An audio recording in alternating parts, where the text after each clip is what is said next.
Distribución natural de los metales. Los metales no están repartidos de manera uniforme en la Tierra, y esto tiene que ver con cómo se formó el planeta. Aunque la Tierra está compuesta en gran parte por hierro, oxígeno, silicio y magnesio, estos elementos no se encuentran igual en todas las capas. En la corteza terrestre, que es la parte que podemos explotar, la cantidad de cada metal depende de su comportamiento químico. Por ejemplo, los metales que tienen afinidad por el hierro, como el oro y los del grupo del platino, casi no aparecen en la corteza porque durante la formación del planeta se hundieron hacia el núcleo, por eso son tan raros y valiosos. Normalmente, los metales no se encuentran puros, sino formando minerales que llaman menas. Estas menas suelen ser óxidos, sulfuros o silicatos, y de ahí se extraen metales como el hierro, el plomo, el cobre o el manganeso. Solo algunos metales como el oro o el cobre nativo se pueden encontrar directamente en su forma elemental. Para obtener los metales de las menas es necesario procesarlas mediante diferentes métodos de metalurgia que ayudan a separar el metal útil de la roca. Tipos de distribución: metales nativos, oro, plata, cobre. Minerales metálicos, óxidos, sulfuros, carbonatos. Rocas y sedimentos, hierro, aluminio y titanio. Las menas suelen ser óxidos, sulfuros o silicatos, y cada metal aparece en minerales específicos. Una vez extraídos, estos metales se convierten en materiales esenciales para la ingeniería civil y la construcción.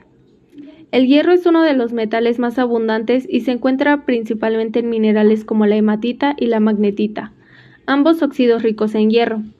A partir de ellos se obtiene acero, el material estructural por excelencia en la construcción. Varillas, vigas, armaduras, columnas, puentes y prácticamente cualquier estructura que requiera resistencia.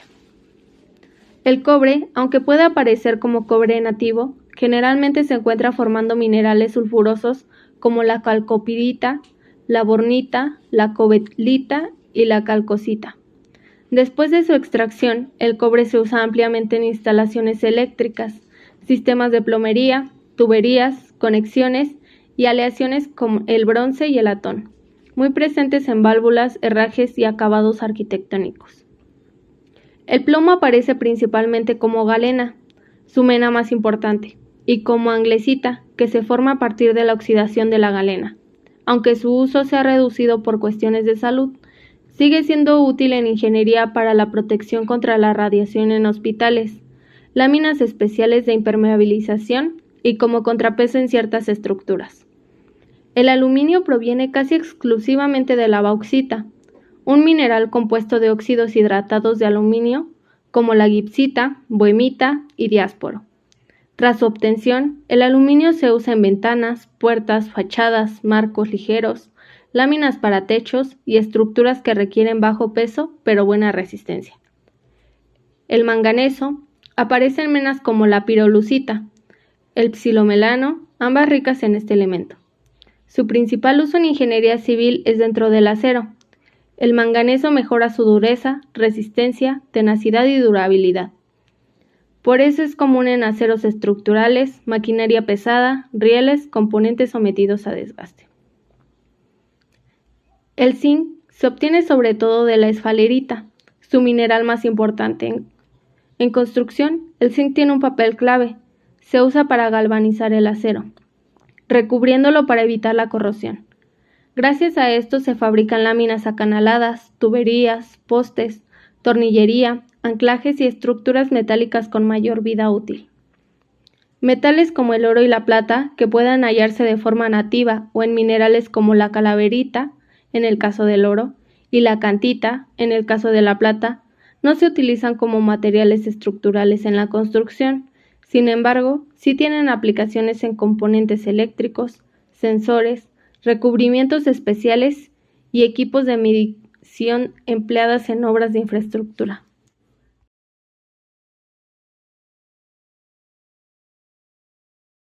La metalurgia es una rama de la ciencia de materiales y la ingeniería que se encarga del estudio y la manipulación de los metales y sus aleaciones.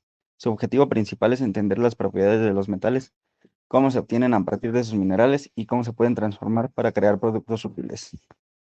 Para entenderla mejor, podemos dividir la metalurgia en varias áreas clave. Metalurgia extractiva. Esta es la primera etapa y se centra en la obtención de metales a partir de sus minerales. Imagina que los metales no se encuentran puros en la naturaleza, sino mezclados con otras sustancias en rocas llamadas minerales. La metalurgia extractiva utiliza procesos físicos y químicos como la trituración, molienda, flotación y fundición para separar el metal deseado de los materiales no metálicos. Por ejemplo, así es como se extrae el hierro del mineral de hierro o el cobre de sus minas. Metalurgia física. Una vez que tenemos el metal, la metalurgia física se dedica a estudiar su estructura, propiedades y cómo éstas se ven afectadas por diferentes tratamientos. Analiza la composición en nivel atómico y cristalino y cómo ésta influye en características como la resistencia, la dureza, la ductilidad, que es la capacidad de formarse sin romperse, o la conductividad eléctrica. También explora cómo los tratamientos térmicos, como lo son calentar y enfriar un metal de manera controlada, pueden modificar estas propiedades para adaptarlas a necesidades específicas. Metalurgia mecánica. Esta área se enfoca en dar forma a los metales para convertirlos en productos terminados o semiterminados. Utiliza procesos como la laminación para hacer láminas, la forja, que es golpear el metal para darle forma, la extrusión, pasar el metal a través de un molde, el trefilado, que se utiliza para hacer alambres, y la fundición, que es verter metal en líquido en un molde. Estos procesos cambian la forma del metal sin alterar significativamente su composición química. Siderurgia. Aunque es parte de la metalurgia, la siderurgia es tan importante que a menudo se estudia como una rama separada. Se dedica específicamente a la producción de hierro y acero, que son quizás los materiales más utilizados en el mundo. Involucra procesos complejos como convertir el mineral en hierro en arrabio y luego transformarlo en acero con diferentes propiedades, según el uso final. Aplicaciones de la metalurgia. La metalurgia está presente en casi todo lo que nos rodea, como el transporte que viene en coches, aviones, trenes, barcos, ya que todos estos dependen de componentes metálicos ligeros y resistentes. Construcción, en estructuras de edificios, puentes o herramientas para la misma. Electrónica, en circuitos, cables y componentes. Medicina, para prótesis o instrumentos quirúrgicos. Y como último ejemplo, la industria, que se utiliza para la maquinaria, herramientas y los envases. Preparación de la mena. Una mena es la roca o mineral que contiene el metal de interés, pero mezclado con material sin valor, que llamamos ganga. ¿Cuál es el objetivo? El objetivo de la preparación de la mena o beneficio de minerales es sencillo: liberar el mineral valioso de la ganga y concentrarlo lo más posible. Queremos deshacernos de la mayor parte de la roca inútil antes de la costosa extracción final. Se divide en dos etapas. La primera es la liberación. Esta fase se trata de romper la roca y a su vez se subdivide en dos fases más. La primera es la trituración. Se realiza en grandes máquinas que rompen las rocas extraídas en pedazos más pequeños como si fueran una picadora industrial gigante. Y la segunda es la molienda, en la que los trozos triturados se llevan a molinos que son a menudo rotatorios y que utilizan bolas de acero o el mismo mineral para pulverizar el material hasta que el mineral útil y la ganga estén liberados del uno del otro, a menudo a un tamaño de arena fina o polvo. La segunda etapa es la concentración o separación. Aquí es donde separamos la ganga del mineral valioso y se aprovechan las diferencias de las propiedades físicas. El primer paso es la flotación. Este método aprovecha la diferencia en cómo reaccionan las superficies del material y la ganga al agua. Se introduce la mezcla molida en un tanque con agua y reactivos químicos, sin inyectar y creando burbujas. El mineral se adhiere a las burbujas y flota hacia la superficie, formando una espuma que se recoge, mientras que la ganga se humedece y hunde al fondo. Segundo paso es la separación gravimétrica. Se usa si el mineral valioso es significativamente más denso, que es más pesado, que la ganga. Simplemente se usa el agua y la gravedad para que el material más pesado se separe del más ligero. Y por tercer paso tenemos la separación magnética, que se utiliza si el material es magnético, como la magnetita, que es una mena de hierro. Se pasa el material molido cerca de un imán potente, atrayendo el mineral útil y dejando atrás la ganga. Como último paso o conclusión, tenemos que al final de este proceso obtenemos un concentrado con un porcentaje mucho más alto del metal de interés. Este concentrado, limpio de la mayor parte de la ganga, está listo para pasar a los costosos procesos químicos o térmicos como la fundición, que finalmente extraerán el metal puro. La producción de metales ha sido clave en la historia humana, desde el cobre y el bronce en la antigüedad hasta el hierro y el acero que impulsaron la revolución industrial. Hoy, los principales métodos de producción incluyen la minería a cielo abierto y subterránea, seguida de procesos metalúrgicos como la pirometalurgia, que es la fundición en hornos a más de 1200 grados Celsius, la hidrometalurgia, que es la lixiviación con soluciones químicas que pueden tardar semanas, y la electrometalurgia, que utiliza corrientes eléctricas para refinar metales en horas o días. Los tiempos de producción varían.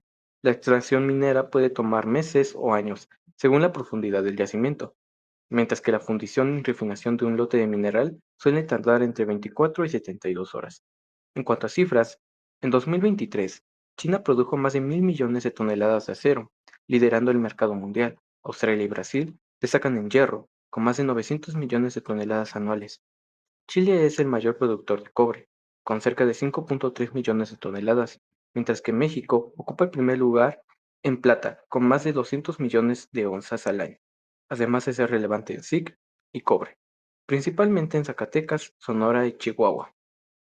El impacto socioambiental sigue siendo considerable: deforestación, emisiones de CO2, considerando que la siderurgia representa cerca del 7% de emisiones globales, además de las tensiones sociales en comunidades mineras. Por ello, la producción apuesta cada vez más por el reciclaje de metales, que puede ahorrar hasta el 95% de energía frente a la producción primaria.